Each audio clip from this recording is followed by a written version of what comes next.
Those of us who enjoy our fresh fruits, vegetables, meat, eggs, dairy, and frozen foods take for granted that they stay fresh and chilled as they make their way to our neighborhood groceries. But they would spoil without the refrigeration units designed by Frederick McKinley Jones, the king of cool.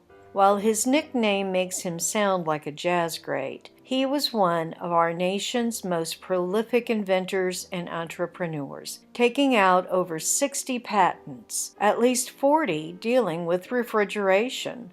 Lyle Station Historic Schoolhouse and Museum salutes Frederick McKinley Jones today on February the 21st, 2023, for his inventive genius. Jones had a rough start in life.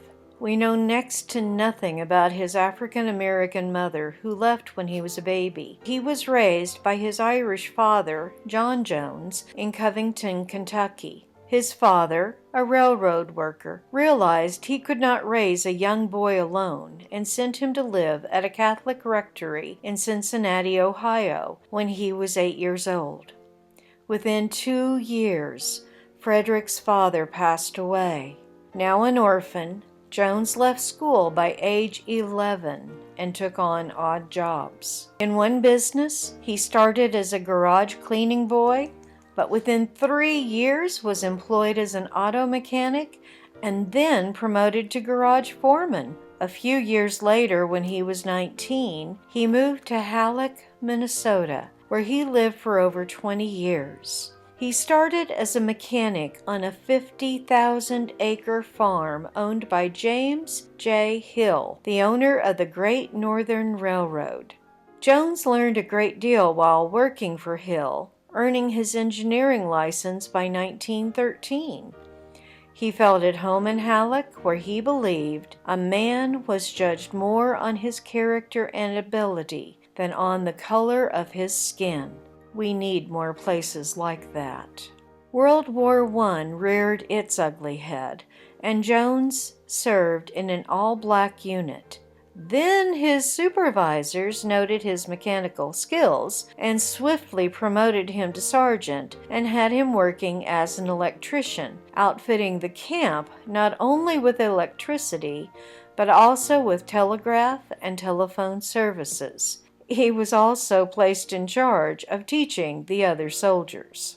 After the war, Jones returned to his work as a mechanic in Halleck, but continued to learn about electronics. The town's first radio station benefited from his expertise when he built a transmitter for it.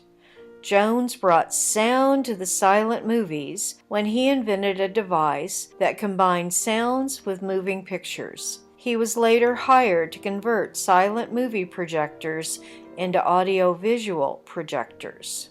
Jones' principal accomplishment came with his patent for a roof-mounted cooling system for long-haul trucking and rail transportation during the 1930s. Before his invention, food was kept cold the old-fashioned way, with ice. Jones had spoken with a trucker who lost a truckload of fresh chicken because the ice melted before he could reach his destination. That incident inspired Jones to find a solution to the problem. He received his patent in 1940. He then co-founded the Thermo King Company, a company which played a crucial role in World War II, since Jones's system helped to preserve needed blood and medical supplies, as well as food during the war. The military benefited from his inventions, since he also devised air conditioning units for military field hospitals and a refrigerator for military field kitchens. Ever the mechanic, he invented a self-starting gas engine. After he had made movies more appealing, he invented a ticket dispensing machine for theaters that not only provided tickets, but also dispensed the correct change.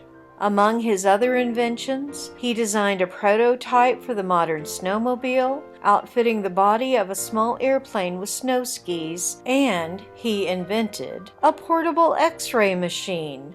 Jones was often too busy devising new inventions to patent the ones he had completed, so he didn't receive credit for all of his creations. Jones received many awards during his life and earned his place in the National Inventors Hall of Fame. In 1991, Jones became the first African American awarded the National Medal of Technology, posthumously presented to his wife by President George Bush in the Rose Garden of the White House. Jones died in 1961, and his obituary in the Saturday Evening Post said of him that most engineers start at the bottom of a project and work up, but Fred takes a flying leap to the top of the mountain and then backs down, cutting steps for himself and the rest of us as he goes. Remember Frederick McKinley Jones the next time you purchase items that had to be refrigerated during transportation or go zipping around on a snowmobile. He made it possible.